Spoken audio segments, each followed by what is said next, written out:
Psychiatrists at a University of Haifa conference reached a consensus that psychiatric drugs have a positive effect in the short term, but they split into two camps regarding the long-term effect. One group argued at the conference on Wednesday that there is no convincing evidence in the medical literature that supports the claim that psychotropic drugs achieve long-term results, and there is even evidence that long-term administration of these drugs can cause harm in a significant proportion of patients. Be the first to know. Join our Facebook page.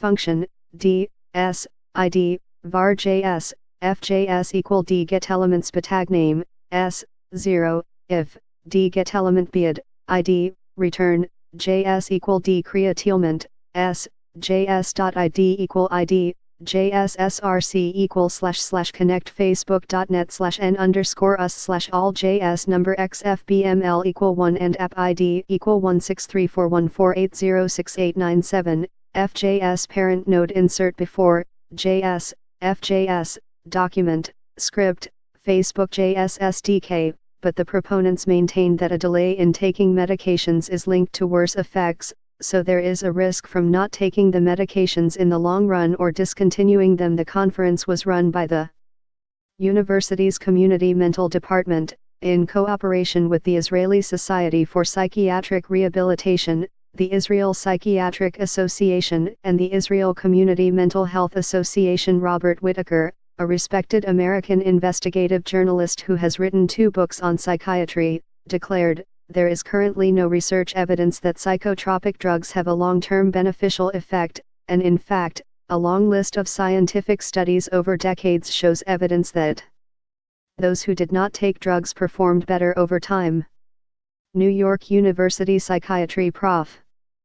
Donald Goff also agreed that there is no long-term evidence of a positive effect of the drugs, but argued that the main reason for this is that it is not ethically possible to prevent psychiatric patients from getting drugs for 10 years to serve as a placebo group and prove efficacy in the study group. The two sides agreed on many black holes in psychiatrists' understanding of mental illness and especially on the effectiveness of the prescribed drugs. Goff said that statistically, drugs reduce the level of violence and severe symptoms in a large proportion of people suffering from psychosis, at least in the early stages of the disease.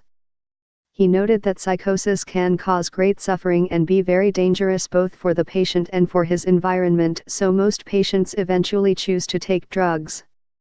Some people are treated without medication, but to date, we do not have the ability to say or predict who these people are and how much it will help them, he said. Whitaker presented a series of studies that questioned the effectiveness of psychiatric drugs in the long term.